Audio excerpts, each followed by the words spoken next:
Assalamualaikum warahmatullahi wabarakatuh. Saya Arsenalita Ramaning dari Fakultas Hukum, Program Studi Ilmu Hukum, Universitas Ahmad Dahlan, Angkatan 2022.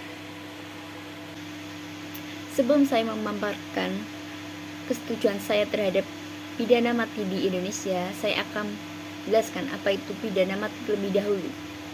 Pidana mati merupakan salah satu jenis hukuman yang diatur di dalam pasal 10 Undang-Undang Hukum Pidana.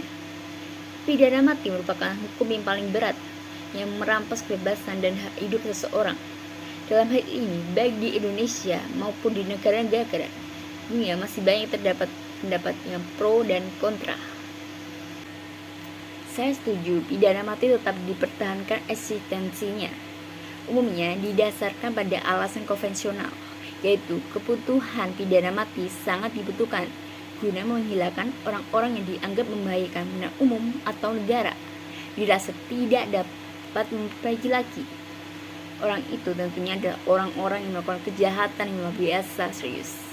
Di mana di Indonesia sendiri pengaturan mengenai hak untuk hidup jelas cantum pada pasal 9 Undang-Undang Nomor 39 Tahun 1999 tentang hak asasi manusia. Dikatakan dalam undang-undang ini bahwa setiap orang berhak atas kehidupan, mempertahankan kehidupan, dan meningkatkan taraf kehidupannya. Memang benar, hak dan untuk hidup dijamin dalam Konstitusi Indonesia.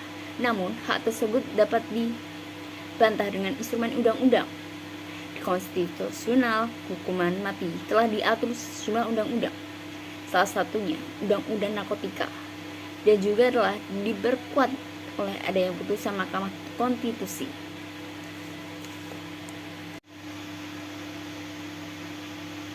Banyak tindak pidana di Indonesia yang patut dihukum mati. Saya akan memakan beberapa contoh. Yang pertama adalah pembunuhan berencana, seperti kasus Brigadir J sekarang yang marak di Indonesia, marak dibahas di Indonesia ini. Polisi sudah menetapkan 5 tersangka pembunuhan berencana Brigadir J. Kelimanya yakni Ferdy Sambo, Putri Chandrawati, Richard Eliezer, dan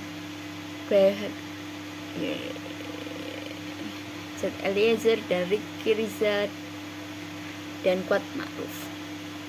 Mereka dijerat pasal 340 KUHP, merupakan pasal tentang pembunuhan berencana.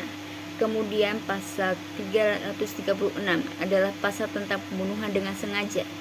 Sementara pasal 55 dan 56 KUHP berkaitan dengan persengkokolan dalam pembunuhan dalam menghilangkan nyawa orang lain. Yang kedua adalah kasus peredaran narkoba. Penjatuhan mati bagi terpidana kasus peredaran gelap narkoba diatur dalam Undang-Undang Nomor 35 Tahun 2009 pasal 113 ayat 2 dan pasal 114 ayat 12. Hukuman mati bagi bandar narkoba harus dilakukan dengan kepentingan untuk manusia yang lebih banyak, dengan membunuh satu orang dapat menyelamatkan banyak orang lainnya. Dan yang terakhir, kasus korupsi. Seperti sudah lazim untuk negeri ini, saking tidak hentinya kasus ini, dan tidak tahu dirinya para yang punya jabatan, tetapi malah menyalahgunakan jabatannya menjadi koruptor. Hukuman mati untuk para koruptor perlu ditegakkan karena sudah perbuatan merugikan dan memiskinkan negara. Hukuman mati koruptor telah diatur pada pasal 2 ayat 2 UU Nomor 31 Tahun 1999 tentang tindak pidana korupsi. Hukuman tersebut menjadi bagian dari pasal 2 ayat 1 yang mengatur tentang perbuatan memperkaya diri dan orang lain yang dapat merugikan keuangan negara.